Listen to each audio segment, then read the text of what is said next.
a mis sa main et a sorti mon cœur. Et il y avait comme une feuille, comme un petit morceau sur mon cœur, une feuille, qui lorsqu'on l'a tirée, elle ne pouvait être coupée. Mais elle a pu être coupée par la main de Nabi sallallahu alayhi wa sallam parce qu'il y avait comme des petits fils, des petites choses entre la feuille et mon cœur. Et Nabi sallallahu alayhi wa sallam a coupé avec sa main. Puis Nabi sallallahu alayhi wa sallam a remis mon cœur et avant ça, là, il l'a vidé et quand il l'a remis, il l'a rempli de lumière jusqu'à que la lumière a traversé, je l'ai vu moi-même, a traversé chaque veine jusqu'à arriver dans tout mon corps. Puis ceci s'est refermé et puis j'ai continué le dhikr avec Nabi sallallahu alayhi wa sallam. J'ai rencontré un peuple que je n'avais jamais vu, un peuple bleu, comme nous qui vivaient dans un lieu naturel, dans une forêt au pied des montagnes, avec des vaisseaux spatials. Tout ce peuple avait la lumière dans leur cœur. Ceux qui n'avaient pas leur lumière étaient comme attrapés par ces vaisseaux. Je me suis vu durant le sommeil, durant la khalwa, après que mon cheikh m'ait demandé de me reposer. Je me suis vu dans l'assemblée du prophète alayhi salatu salam, avec le prophète sallallahu alayhi wa sallam et mon cheikh, qui pratiquait le dhikr debout.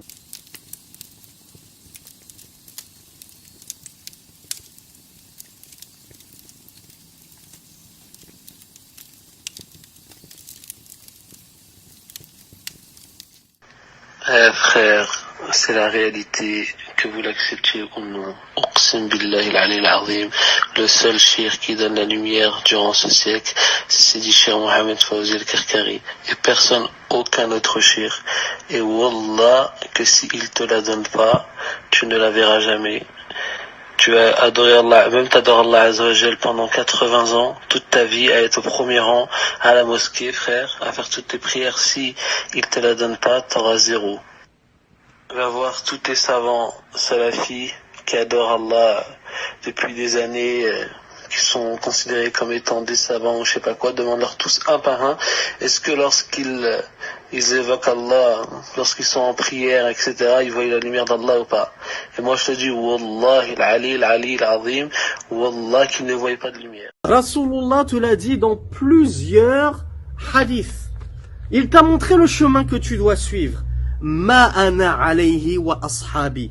Tu dois suivre le chemin sur lequel j'étais, c'est Rasulullah qui parle. Il te dit, suis le chemin sur lequel je chemine, moi Rasulullah, ainsi que mes compagnons. T'as ta réponse. Maintenant, qu'est-ce qu'il te reste à faire maintenant que t'as ta réponse? Tu compares. Regarde les soufis. Va regarder les soufis sur sur quoi ils reposent. Tu vas regarder des vidéos de Karkari. Tu les vois, les hommes et les femmes mélangés, en train de sauter comme des gens possédés, à faire des hou. Tu vois leur shir et tous ces mourides, tous ces élèves habillés en arc-en-ciel. Et compare. Prends des livres de Sunna, prends des livres de Hadith, prends le Coran et regarde, est-ce que je vois ça dans le Coran? Est-ce que je vois des gens sauter, se dandiner comme des possédés, s'habiller en arlequin? Est-ce que je vois les hommes et les femmes mélangés comme ça? Ah ben non. Non, dans la Sunna, c'est tout le contraire. Rasulullah, il nous a au contraire ordonné de faire très attention à la mixité. Il nous a demandé de nous éloigner des libas ou shuhra, les vêtements qui attirent l'attention, hein, quand on voit comment ça s'appelle, un Karkari dans la rue, tout le monde le regarde de travers parce que il fait scission justement, il s'habille d'une façon dont il est le seul au monde à s'habiller avec son groupe. Ces danses mystiques, je ne vois aucune trace dans la Sunna et dans le Coran. Bon, ben déjà je sais que eux ce ne sont pas le groupe sauvé, tout simplement.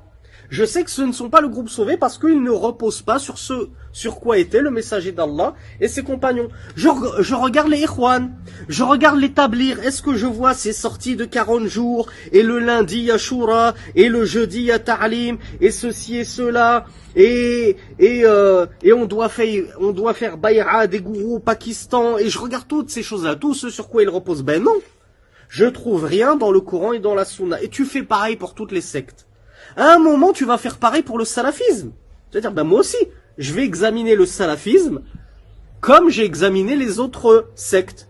Et je vais voir si les salafis, si cette salafia qu'on me prétend être comme étant le groupe sauvé, c'est une véritable revendication à juste titre, ou bien ils sont aussi égarés que les autres. Et tu regardes, la salafia c'est quoi? Eh ben on va le voir. Ce sera l'objet de notre première vidéo. La salafia, il y a 3 fondements. Alors je vous les lis, juste pour terminer, et puis on le développera dans le prochain cours, Inch'Allah. Cheikh Bazmoul nous dit Usul salafia. Les fondements de la salafia. Nous, le minhaj des salafs, c'est ça, c'est 3 fondements. Quand on a 3 fondements, barakallahu fik, compare-les. Essaye de regarder si tu en trouves une source dans le Coran et dans la Sunna. Tu vas voir ces sources-là. Et tu vas te dire, ben finalement, les salafis ne reposent sur ni plus ni moins que Qala Allah, Qala Rasulullah. Allah a dit, le messager d'Allah a dit, les compagnons ont dit. C'est ça la salafia. Est-ce que je vais trouver des choses dans la salafia qui n'existent pas dans le Coran et dans la Sunna? Non. Non, impossible. Pourquoi impossible? Parce que, on va le voir, le troisième fondement de la salafia, c'est le rejet de toutes les innovations. On peut pas faire plus simple.